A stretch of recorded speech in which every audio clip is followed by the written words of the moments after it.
everyone. Welcome back to ChroniTalk. I'm your host, Mykayla Lynn, and I've got Kate here today. She brings a unique perspective on navigating chronic illnesses herself, as well as a personal health journey. So I'd like to introduce Kate. Thank you for being here. Thank you so much for having me. So we're just going to go right into your personal health journey, your diagnoses, and what has brought you here. Yes, so my diagnoses are ankylosing spondylitis, fibromyalgia, chronic fatigue, POTS, and I think that's it. There's a lot. I'm Yeah. currently working with a rheumatologist right now about possibly rheumatoid arthritis, but that one's on hold at the moment. That's a full plate. Yeah. Yeah, not a lot of spoons left in your day, I'm sure. Nah, it depends on the day. Yeah. Okay, so let's just dive right into kind of the early signs for you and what started your journey of finding your chronic illnesses and advocating to get to that point. So I probably about 6 years ago, I had my son, and he was probably about 6 months old. And I decided I wanted to compete in my first fitness competition. I was going to do an all natural show in a fitness model category. And so I started out with a trainer who had a background in postpartum, and I worked really closely with her. And I was probably about I'd say about 10 weeks into my training and it was all lightweight stuff. And I woke up one morning randomly and just was kind of achy, kind of sore, and was like, oh, okay, like I must have overdone it at the gym or something. And as the days went on, it just got worse and worse, and so many things started happening. Like I couldn't stay awake, I couldn't stand up, I couldn't walk for more than a minute or two without having to sit down. My hair was falling out. I just was so ill and I couldn't figure out what was wrong with me. And so I went what anybody would do and go see their doctor and say, "Hey, I'm having all these symptoms." And I was eating really well. Like I was Right. sleeping well, I was eating well, and because I was following a quite a intense nutrition diet with my trainer. And so I went and saw my doctor. I'd known my doctor my whole life. And I had had many fainting episodes since I was a child. I've been in and out of the hospital with high heart rates and low blood pressure. And so I said, well, I've got all these other symptoms. And he goes, okay, I'll run your blood test, runs it, comes back, nothing wrong with you. I'm dying at this point, like in tears in his office. And I'm like, how do you not see the difference? You've known me my whole life. How do you not see that what I'm seeing, right? And so I went back again and kept asking and begging for him to see somebody, a specialist, something. And I absolutely refused. There's nothing wrong with you. So what I did was I went around and called every rheumatologist office that I could. And I said, hey, how do I get in to see you? And they all said, you can't, you need a referral. And I said, well, my doctor doesn't believe there's anything wrong with me. What do I do in this situation? And I must have called I don't know, 15 or so.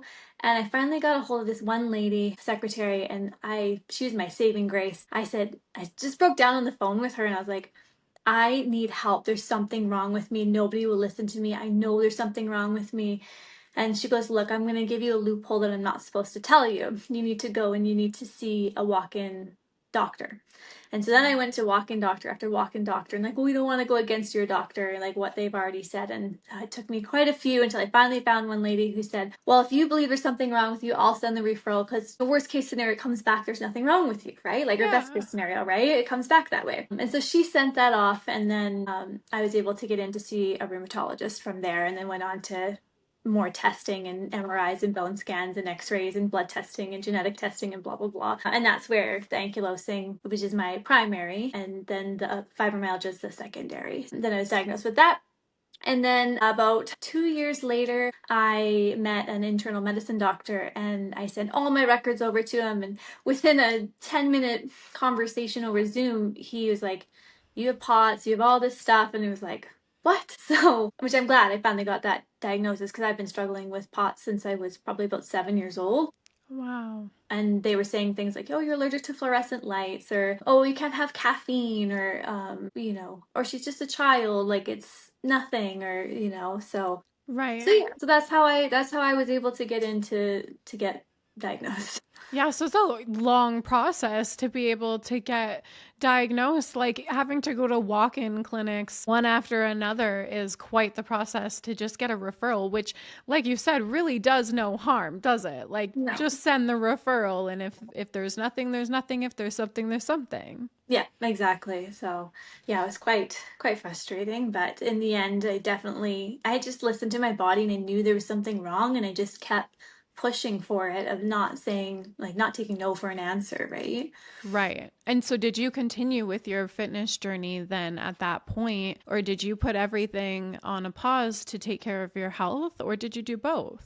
I physically couldn't. So fitness has always been a part of my life. I've always been a sports girl, played every sport imaginable. And I fitness training in the gym, like that was my identity really. Like so it was quite a knife to the gut Yeah. to learn that I couldn't physically keep up with it. And that's also like not just physically, but mentally and emotionally. Like that's my outlet, right? And so I did continue on. I stopped training for my fitness competition and I was basically just like a noodle on a couch. I couldn't do anything. How did you continue on after to allow yourself a fitness space in your life that did not necessarily like go on track with the doing the shows and Yeah, etc.? I that's a good question. Basically, I mourned the loss, I grieved the loss of me in that what I thought back then was my identity. I've learned a lot Yeah. of work now on what identity is, but back then that's what I identified as. And when I lost that piece of me, I became very depressed. And anybody who deals with chronic illness knows like you're held up in bed and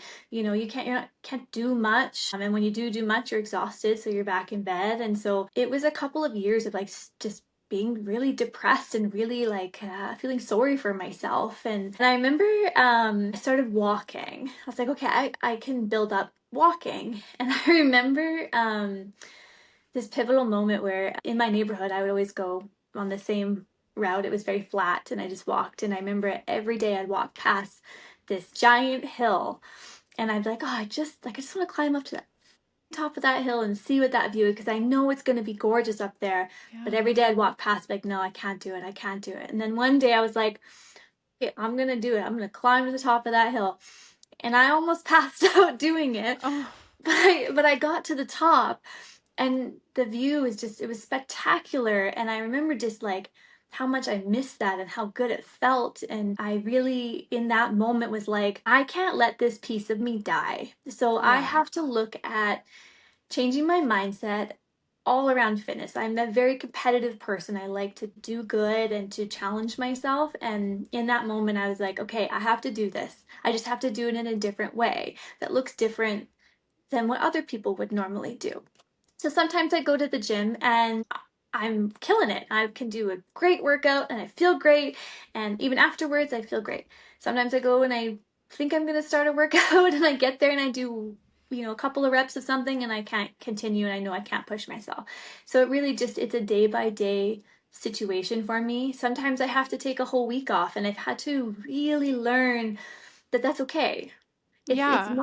more about functional fitness than competitive, but it is mentally it is a challenge because my brain remembers that competitive side and wants to push it and wants to challenge, right? But my body just can't keep up. So I've definitely learned with the gym how to balance that and that's okay if I'm not able to keep up to my expectations of what I used to be able to. And now I've incorporated, since that hill, I've really incorporated hiking. And hiking looks a lot different for somebody like me. Like I have to make sure, it's not too hot. I have to make sure I have my Yeah. electrolytes. I have to make sure, that I rest a few days beforehand and make sure that I have space to rest a few days after just in case I go into a flare up. And, one of my biggest things that I've taken away from learning about chronic illness is I'm always going to be in pain, whether Yeah. I am sitting on my couch or I'm out doing a hike. Either way, the flare ups are going to come. And for me, I'd rather be living my life and enjoying something like climbing that big hill and just enjoying that moment, knowing that afterwards I'm probably going to be sore, but at least I got to enjoy that moment, right? And so Totally. that's one of the biggest mind perspective shifts that I've had, mindsets that I've had is just realizing that you can still have really good moments and enjoy life regardless of, and my situation is different than everybody else's too, right? Everybody's Of different. course. But for Yeah. me, that's what works for me. Like I've learned I have so much more of my cups to fill up, like my social, my emotional, my physical, Yeah. my spiritual, that I can't just sit on a couch and feel sorry for myself. I still need to get out and fill up my cups in other ways because that really does help boost my mood and my you know help Morale. morale. Yeah. Yeah, like it. And like you said, I think it's nice that like you are now in that mindset where you understand that you need to like allow the days for, if I'm going to take a hike, maybe I should rest for 3 days after. Like, you're more mindful of the time it might take to recover from something, so that can allow you to also attend things better rather than maybe attending an event, being so exhausted you had an event the next day and you weren't able Mhm. to make it. I think it's Yeah. nice that you're able to incorporate ways to balance all of that. And you kind of touched a little bit there on like you've changed your mindsets, you've had like a good mental shift. And so where did that come from? Where did you practice the mindfulness, and did you go to therapy? Did you do some yoga? I think I just got really tired of sitting with myself, That's being fair. depressed and being, I know with people with chronic illness, it's very easy to get into a negative mindset, right? You're in pain, you're irritable, you're tired, you're pissed off, you're tired of not feeling well, you're tired of not being able to go do things you want to do, or you're grieving parts of you, and it can be very heavy and very negative. And I too am at fault for getting into those modes sometimes. And I really have to practice pulling myself out of that because I find that if I stay stuck in the muck, I feel worse. Yeah, Right. totally. And so I always try to come from a place of gratitude, like, no, I don't feel well. And yeah, I might be in pain, but at least I get to.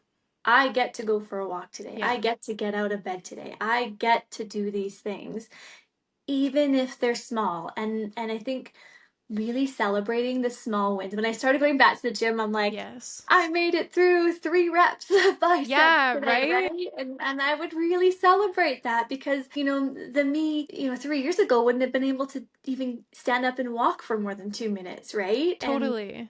And so I think it's really important to try and I always try to show as much as I can with both sides of I try to steer away from the negative stuff and kind of stay a little bit more positive, but then I'm also trying with my content and stuff to show a little bit more vulnerability, to show that there is two different sides to it. It's not all glorified um, And I think harmful. sometimes maybe like transparency doesn't need to always be so like negative. We're just showing what we're going through, but not it's not a negative mindset that we're coming Mhm. from when we're sharing something. So like a lot of the times we'll have people share, something that they've been through that's been really hard for them. But it doesn't need to come from a place of I'm really angry about this still and putting it out there, but more that they want to help other people. And so I think that's kind of more what you're trying to do by the sounds of it. Yeah, and I think it's good when people share that stuff too because it's relatable, right? Like me Yeah. too. I feel that way too. Like and I think it's really important for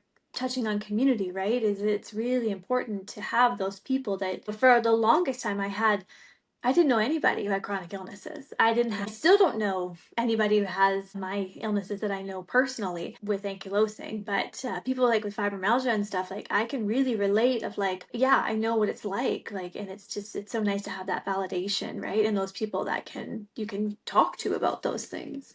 Totally, yeah. And I still feel like myself, like I'm still finding that as well, and still, like creating a community to be able to find that. And touching on the small wins, I think it's really important to find a small win, like whatever it is for said person. It doesn't need to be that you were able to get to the gym, but like my thing has always been like a personality trait. I just love the sunset. Like I get Mm-hmm. to go out and see the sunset. Like how lucky am I? So maybe just pick something, even if it's not like a Hmm. big thing that you can look forward to. And then on the community aspect, I think it's really good for us all to be able to have someone to relate to, but also to be able to just share and kind of gather information, not necessarily like, oh, wow, you're struggling with that. I must be struggling with that. But, sitting here today, it's comforting to hear that there is somebody who I've never heard say that is like in so much pain from going to the gym or from doing, like smaller tasks. And then I am in the process of fibromyalgia and other other diagnoses, but it's going to take time. I mean, like, I'm 24.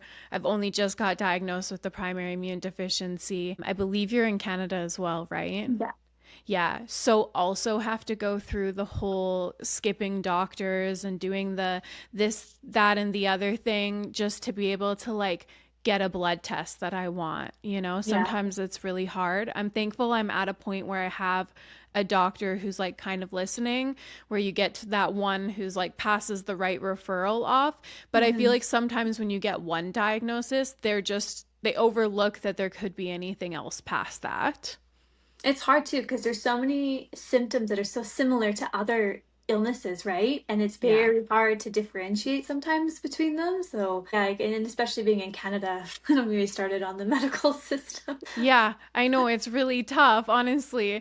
And like that's why sometimes it's nice to just bounce off of each other because Mhm. you might not be struggling with the same thing somebody else is, but being able to resonate, like you said, maybe you can't find somebody that has the ankylosing exactly like you, but maybe you'll find somebody with the fibromyalgia that does, that can Yeah. some sort of resemblance of comfort of like somebody else gets it. This is really nice. We can share our stories. So I think that that's so important.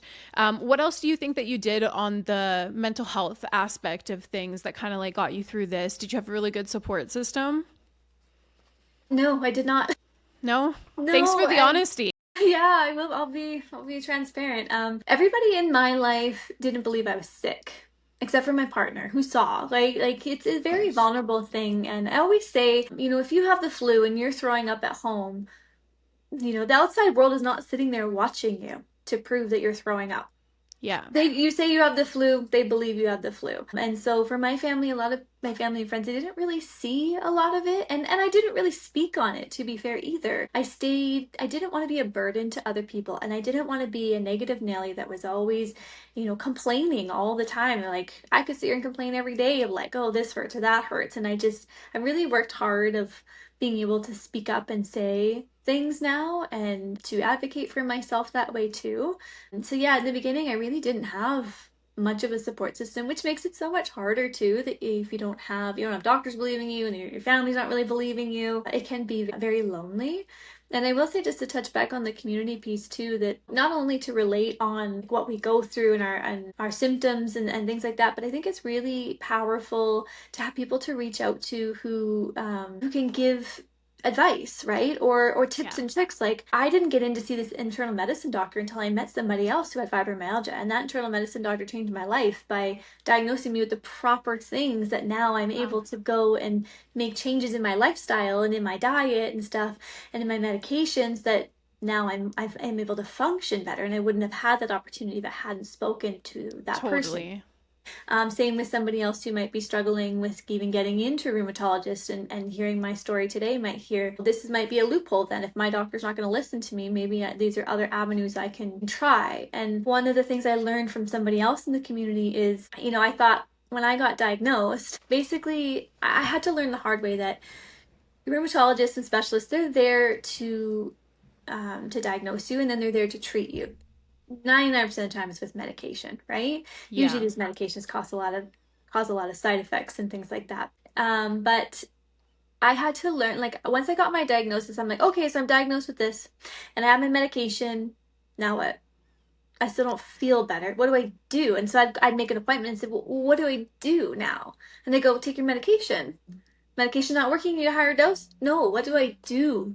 Like, what other things in my life can I do to make myself feel better?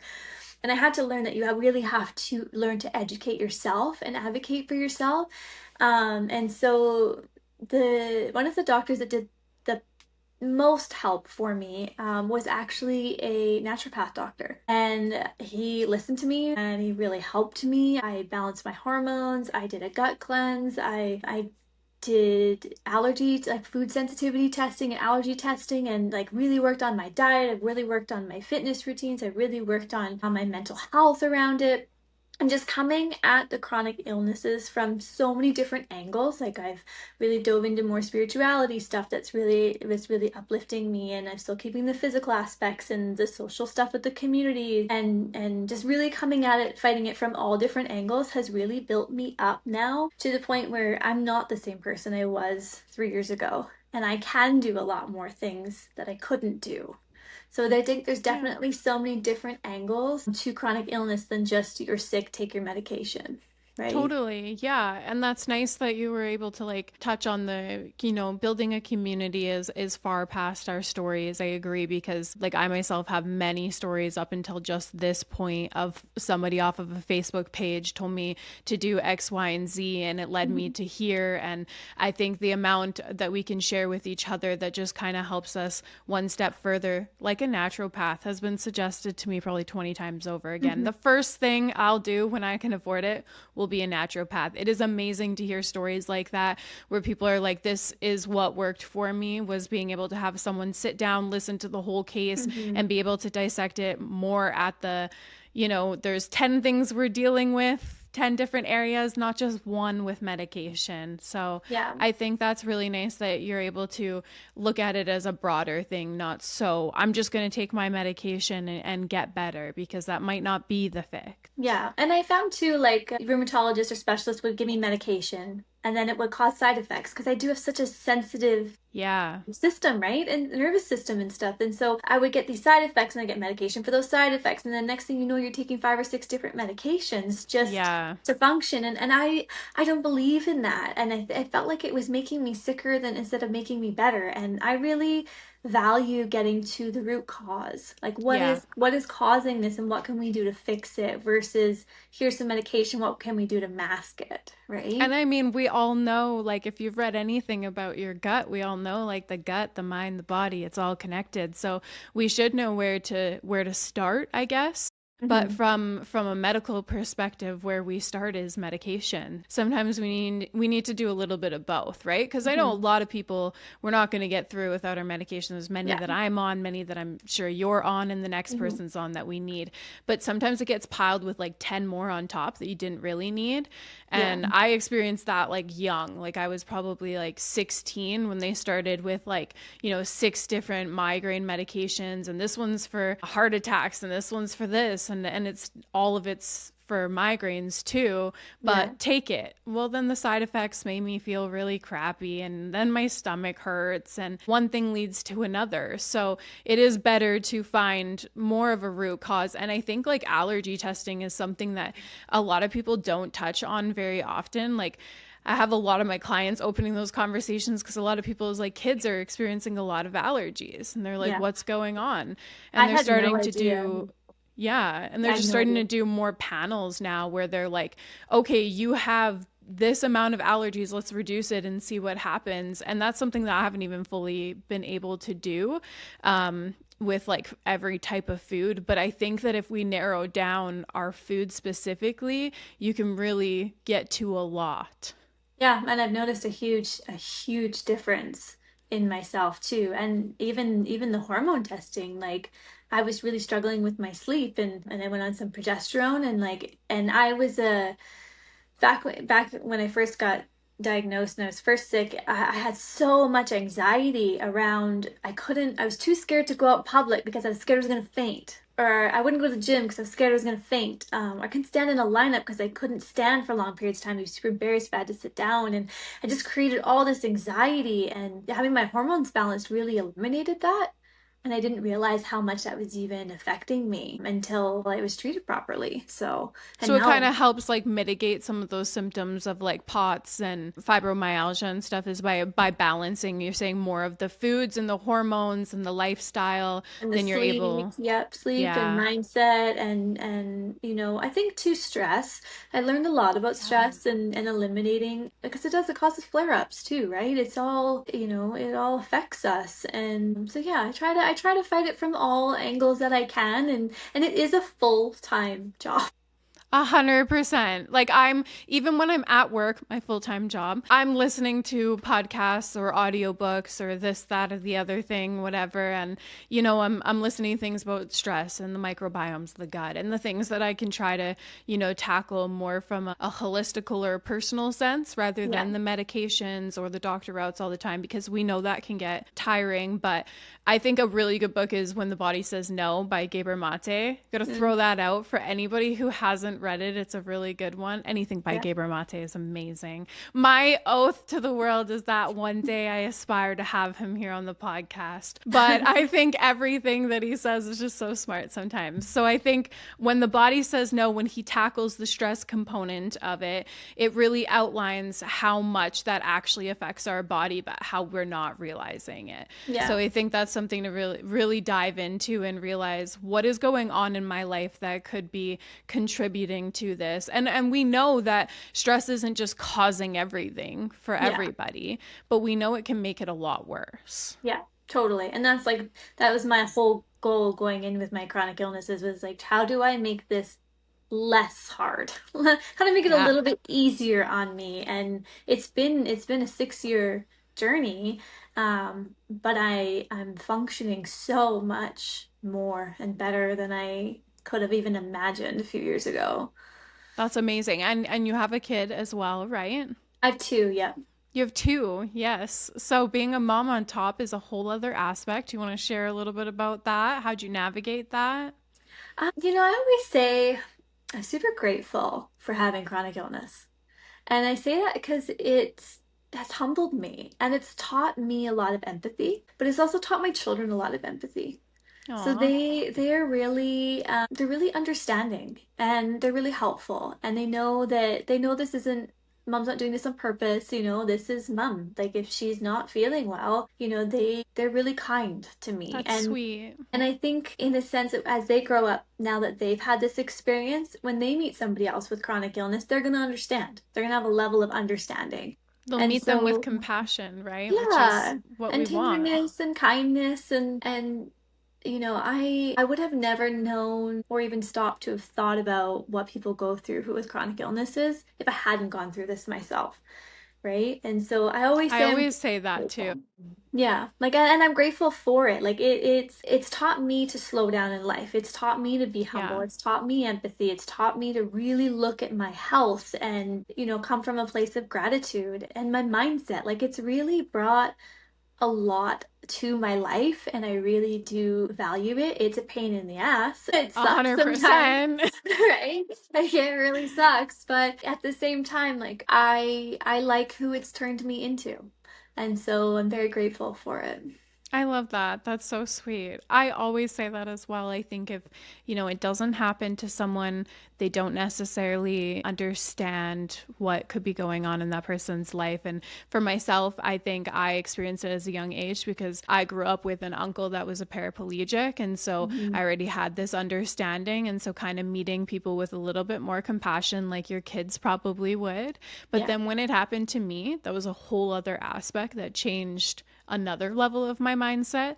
But then just to throw another win on, when my auntie had two strokes and it took out her left side of her body, that threw out a whole other aspect because that was like just that's another, this is like mine's genetic, this is from birth, my uncle's is an accident, hers is like you just have a stroke just right there from stress, from lifestyle habits and stress, and that can happen to anybody. And I think one key thing to remember is that like you're only a day or another person away kind of thing, right? Like you could be disabled when you're just your old age and you've got really bad hips and this and that and you need to be in a wheelchair. You could also get an accident, anything could happen. You could find out tomorrow that something was an underlying condition. And we need to meet each other with a better level of compassion because you Mhm. don't know when that could be you or the person standing next to you.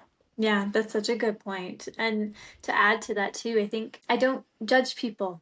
I used to, before I was ill, be like, why is that person parking in the handicap parking spot when they can walk? And now I understand, like if I'm in a flare up and I got to get through the grocery store, I might not have the energy to walk up and down all those aisles. But if I were to go and get the one of those scooters, right? Am I going to Yeah. be judged or are people going to think that I'm faking it or there's nothing wrong with me?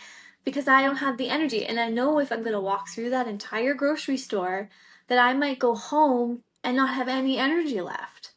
Yeah. Right? So it's like I want to conserve my energy, but I think there's still the stigma around, well, you don't look sick.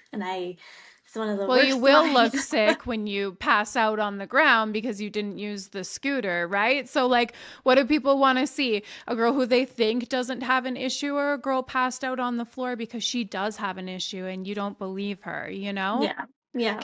I think listening to Miana's story, my friend who is on the podcast here, she has meningitis and she has a prosthetic leg, and she has ample reason to be parking in a handicapped spot if she's running in somewhere because she needs something, and she's just able to do that, right? Like, she Mhm. should be able to do that, but she doesn't feel like she's able to do that because of the way people look at her or judge her or do this or that. And it just shouldn't matter like that, right? It shouldn't matter what you look like, what form you come in. If you need to be using a handicap place card or a spot because you need to get in somewhere a little bit faster, a little bit easier, give people some grace and let them do that. Yeah, definitely. And I think like that's just another element that has taught me a lot more of understanding of I don't judge people now. I'm like, you're doing that for a reason that you need to do Yeah. for yourself, and that's none of my business to sit there and judge that, right? Which I would have not had that perspective, I don't think, if I hadn't have lived through this myself. Definitely. Yeah, I agree. Like, I think when it happens to you or your loved ones, it kind of gives you a little bit of a shake, and you're like, wow, like, I really understand all of this now. And, even being somebody who grew up with things around me, still to this day learn things where I'm like, I should have done better. I could point out an example right here. When somebody uses a wheelchair accessible van and they put out their ramp, they tend to need like an extra large handicap spot, or they need their spot plus a spot next to them to be able to fully get out. Yeah. And like sometimes I would park to an open spot, not like a handicap spot, but an open spot next to the handicap one, and not think about the fact that a ramp would come out or that would be needed. And now Mhm. just those little extra things I think about where I'm like, maybe somebody needs a little extra room there. Yeah, definitely. That's a good example. Just trying to pull up what I did with my notes. Here we go. We'll definitely get to like the connecting and stuff at the end as well. That'll for sure be in there. But anything more on like deeper into your story or into anything that you did for yourself that you kind of felt like resonated heavily with you that you'd like to share? I think I don't know how to word this, but I'm going to try my best. So, I liked the question you had about do you ever struggle with feeling lazy or feeling like you're not enough, and how do you challenge those thoughts? Because I do feel like that. I don't work, right? And I think I've had to learn a lot about purpose, and I feel like for me anyway, this is what works for me is I don't go out and do a job and finish the tasks and feel good that I've completed a task, right? And so for me, I find other ways, healthy outlets to feel like I'm either contributing or completing something. And so Yeah. that would be like I got into DIY projects. And so when I'm feeling well enough, I chip away at them. And then when I finish them, I'm really proud because I've actually taken the time to start something and complete it. And I think it's that completion piece of it that's really, really helpful for my mindset too, of making sure that, I'm still contributing, I'm still doing something, I still have purpose, right? Yeah. So yeah, it could be like puzzles or like people who do art or something, right? You finish a painting and I think it's really important. One of the things I learned is completing something so that you feel good like I've done this, I completed this, right? Yeah.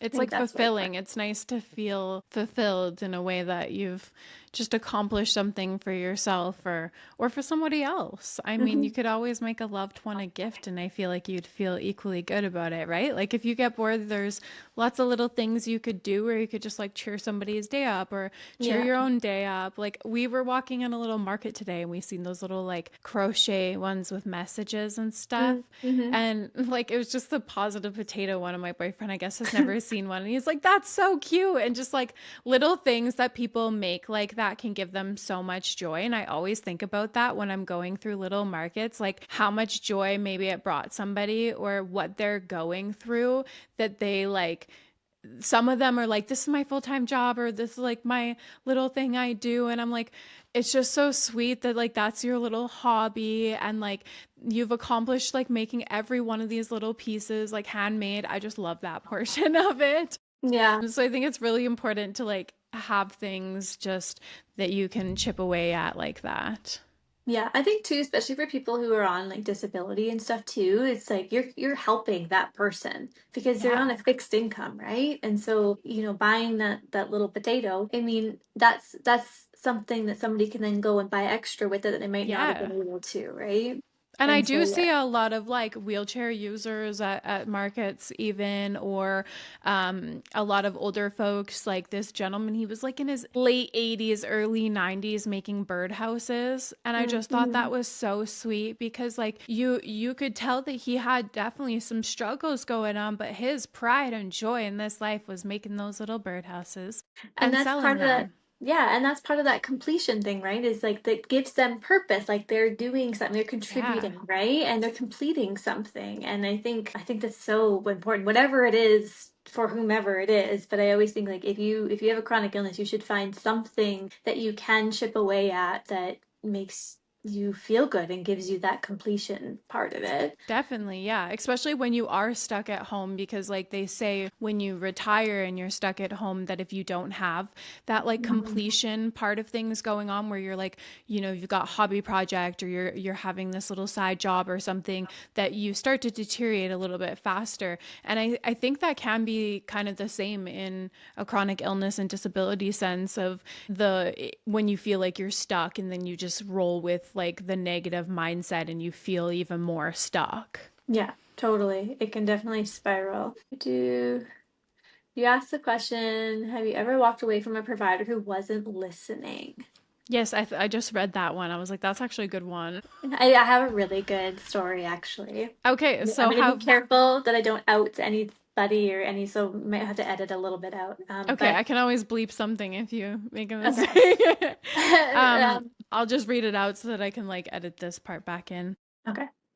So have you ever had to walk away from a provider who wasn't listening to you? Yes, I have. So I had a rheumatologist who originally was my original rheumatologist who diagnosed me, and then I moved to a different town, and I was given a new referral for a new rheumatologist. And the new rheumatologist I had was in his late 70s. Should have retired, but I think anybody knows in Canada there's shortage of doctors, right? And so I think he just kept going because the patients had nowhere to go, kind of thing, and he kept giving me medication that I was like having allergic reactions to. And so one of the medications I take is like a biologic injection. And this one went into my stomach and it had citric acid in it. And you have to stay on biologics for quite a few months to make sure that to see if they're effective or not before you can just Yeah. start and stop.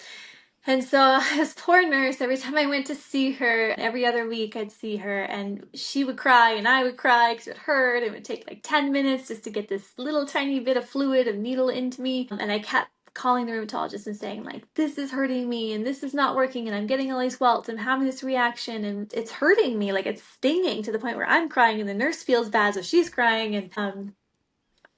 So anyway, I decided to research like what is this medication? And it turned out the medication was for something completely different.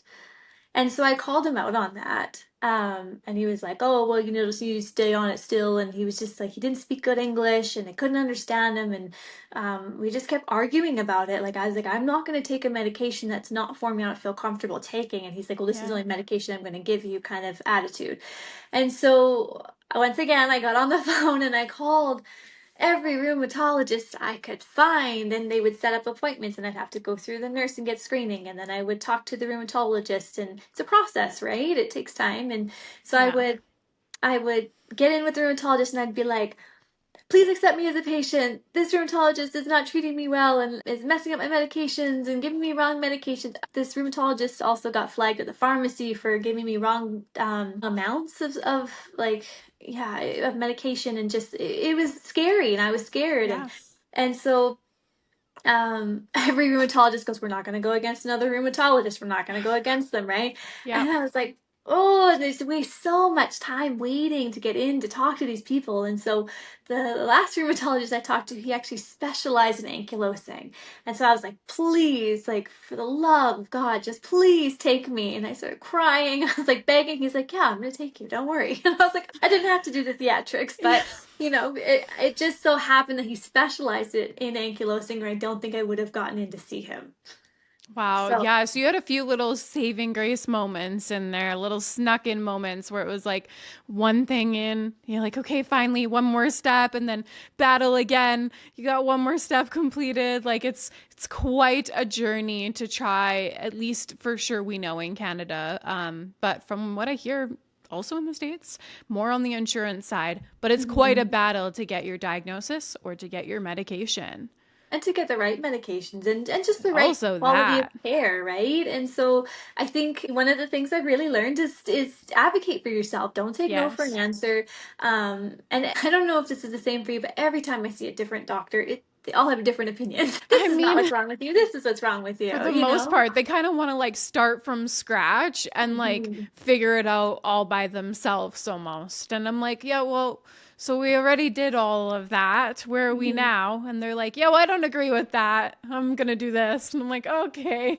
Yeah, I am going to change your medication to this. Why? The medication's working. Well, because we prefer to use this one. And you're like, I don't like it's scary changing medications because they're so harsh sometimes that you don't know the reactions or how you're going to feel, right? Or the side Totally. effects or the long-term side effects of being on these drugs, right? And so so yeah, I was quite upset. And I always just say advocate for yourself, keep track of your records, ask for copies of everything, make sure that you get a second or third or fourth opinion. I was just seeing a chiropractor the other day that was trying to tell me that I have some other diagnosis, and then I went and saw another chiropractor and they said, well, they didn't agree with that. So I went to another chiropractor and they're like, no, I agree with the first one. And so it's like you never like, don't always take the first thing you get as what it is because I there's so many agree. layers. And definitely like the paper trail is it's not something I had the awareness for until like about late last year when I attended the Immune Deficiency Foundation conference, where I started connecting with a lot of other advocates and going to those meetings and learning. And then I was like, oh, I really need a paper trail. Like what they have might not match what I have. Like they Mhm. have, sometimes a really simple note. Like I went into the hospital with a full blown reaction to my immunoglobulin treatment, and I now know sitting on that chart from that night, it says diagnosis headache.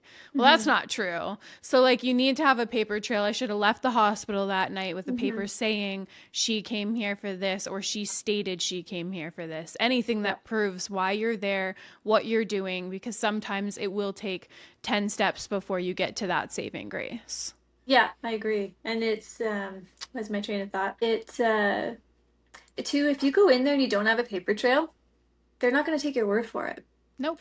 right? And that's one of the most frustrating parts is you're like, "No, I know my body." And the thing is too is like those doctors don't live with what we live with. We live it. We feel it. We know what's going on. We know what works, what doesn't work. We know more information. Those doctors are not sitting there studying every single one of our diagnoses. They're just there to Exactly. diagnose it and to treat. It's up to us to figure those things out, right? And yeah, and I learned the hard way too of not having a paper trail. And now I really advocate for making sure that I have all those documents so I can go in and say. And the other thing too is if a doctor is saying no to something or they don't agree with something, I ask them to document it.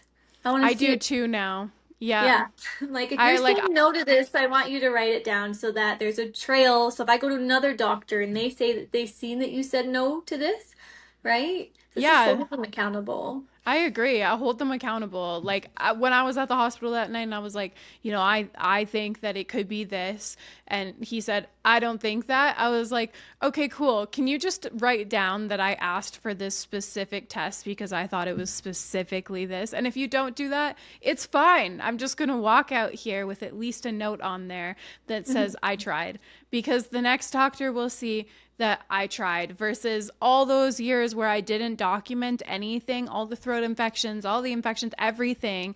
Now they're like, well, who says that happened? I'm like, me, And because it we did. forget, like we have brain fog, right? And stuff True. and fatigue. We forget these things, right? And then they're like, "Well, have you ever had this?" I'm like, "Probably. I have no idea." "Well, when did you have it?" Right? "I don't I remember don't the know. dates, ma." I have no Yeah. idea.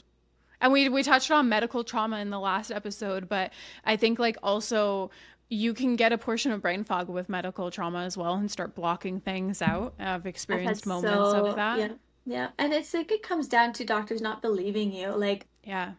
I still to this day, every time I have to see a doctor, even when I was seeing the naturopath that was really helping me and I really trusted him, every time I went in, I was filled with anxiety of like, I would like rehearse what I need to say and write everything down and make sure I'm not missing anything. And the difference between a naturopath though and like a GP is you see your GP, you got less than 10 minutes and one issue to talk about. Yes. With a naturopath, you have like an hour. And you're like paying for that whole hour. You feel like you get your whole hour. Right? And so like I get so much anxiety seeing my GP because I'd have to like spitball fire everything out Yeah. so quick, right? And not miss anything in order to get what I needed, right? And So so some of our doctors here actually have a policy now of only being allowed to say one or two things in the room in your appointment. In your 5 to 10 minute appointment, they allow you. You can only say one to two things. So you can't even sometimes spitball at them. Mine, thankfully, I can, where I can just ramble and be like, here's 5 things that's wrong.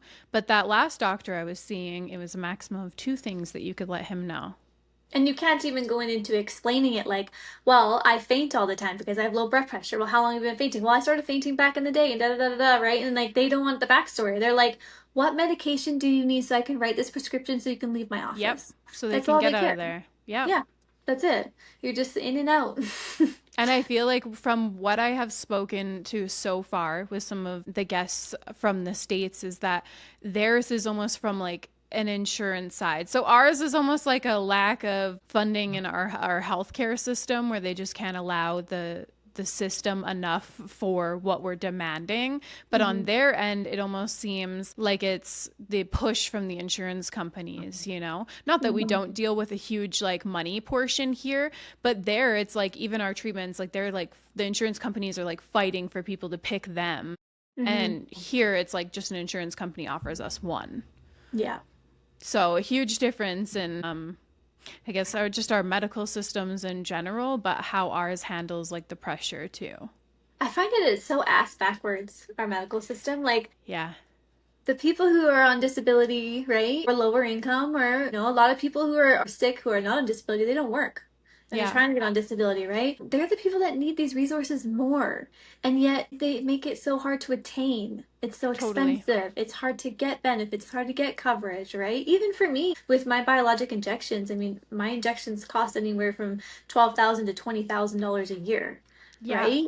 And Yeah. like, I have to always be trying to find coverage for it or it Yeah, comes out so of like pocket. do you have to do like the forms and stuff like for my biologic like I'm constantly having to like do these questionnaire forms to prove my eligibility essentially because it's like 3 grand a Mhm. month or whatever for the shot and so they have to keep proving that I need it for me to Yeah. keep getting it. Yeah. And the thing is like you can get it cheaper if you self-inject, but like nobody, I don't want to stick a needle in my fibro So I spot do like on my own. self-inject Oh, and it I is can't. quite Oh. it's so they didn't give me an option so I've only just started learning this by talking to you guys my guests that it's an option to get things like IVIG for immunoglobulin or a nurse to administer something like Mhm. a biologic. I was just here you go do it. Yeah. And the And thing is, yeah, like, they told me that in the beginning too, and they're like, you're gonna learn how to do it and you won't need the nurse anymore. I'm like, no, because I'm already struggling enough that I don't want to have to sit there and think about sticking it into a spot that I know is already going to be sore. So I'm going to hesitate and not want to do it, right? I'd rather just show up totally. and have a nurse just do it for me. So, yeah, it's an extra cost for sure. Yeah. I have my boyfriend do it for free. He's just my free employee injecting me here.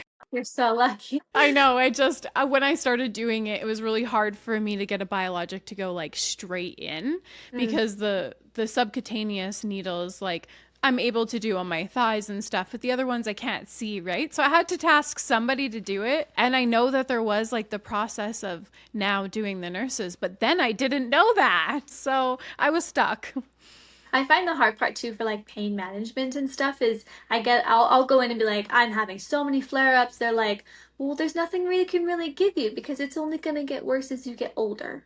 So we're gonna hold off for as long as possible from giving you anything that's gonna make you comfortable so that you can have it when you're older. Yeah. Right? Like So your quality of life now means what? means you suffer through because you're young and you can do it. Yeah, that's pretty Basically. much what I'm being told too. Yep. Yep. And because if you come in, like I've actually seen this, I've seen this on social media recently too. It's like this speculation about like if you show up looking like you're unwell versus looking like you're well and what the Mm. two differences can do. And it is amazing. Try it out. Try looking really good to your appointment. Try looking not so good. That Tell me comes what back to that. happens. That's what comes back to that medical trauma, right? Of like, I have to think about all these things before I go in and even see the doctor because I don't want to be portrayed a certain way. Or like Yeah. that I'm just seeking pain management, right? Because that's a Yeah. big thing right now. And like, I don't take anything for pain management. I just suffer through when I need to because there's no anything I take makes me have really bad side effects, right? Sure, I can take that in the panel way, but then I'm still going to be suffering either Yeah. way, right? Yeah. Sometimes this like the symptoms, the side effects of the medication is just it's not better to take one or the other. It's just Hmm. you're just like I don't want to do that. Yeah. So, is there anything else that you want to touch on today, Kate? No, I think that's pretty much it. All right, so I'm just going to wrap it up then. Okay. So, thank you so much, Kate, for being here today and sharing your story and walking us through how to advocate for yourself, but also ways to just naturally take care of yourself and how to shift your mindset. I really appreciate that. We're going to link your Instagram below so that people can find you. So, if they want to hit you up and be able to chat or bounce some ideas off of you, they can do so. So, if you have any final words of validation or encouragement here, feel free to share them. I just want to say thank you to all my followers. I started my Instagram probably just over a year ago. I was posting about a year and a half ago, but I really got serious into it last April. I love when people reach out to me. I love talking to people. I love getting messages. I love hearing your stories. I love relating. So please feel free to reach out to me. I'm always available for a conversation. So thank you so much for having me on your podcast. I appreciate it. Thank you. I really appreciate that. It's nice to have another fellow Canadian here. So that's super cool. And I appreciate you sharing your story. And everybody deserves to feel supported. And yeah, until next time, give yourself grace, keep the conversation going. And just a little side note here I just want to let my followers know that I am getting to you guys. I have had a really hard week. Thank God I made it today. I was going to cancel on Kate for a second time. I did not. We're here. We're moving. Every part of my entire body is aching. I am helping move my best friend this weekend, on top of still working all week and just not feeling very well. So I am getting to you guys. The people I told last week that I was going to send your podcast forms out, I'm still doing so. So thank you for being there. I'm almost at 600 followers in, well, just about 3 months now. So I just want to say thank you for that, guys. Thanks for supporting the podcast. Thank you for continuing to share and allowing me to connect with more people like Kate and others. I appreciate it, and we'll see you next time. Thank you.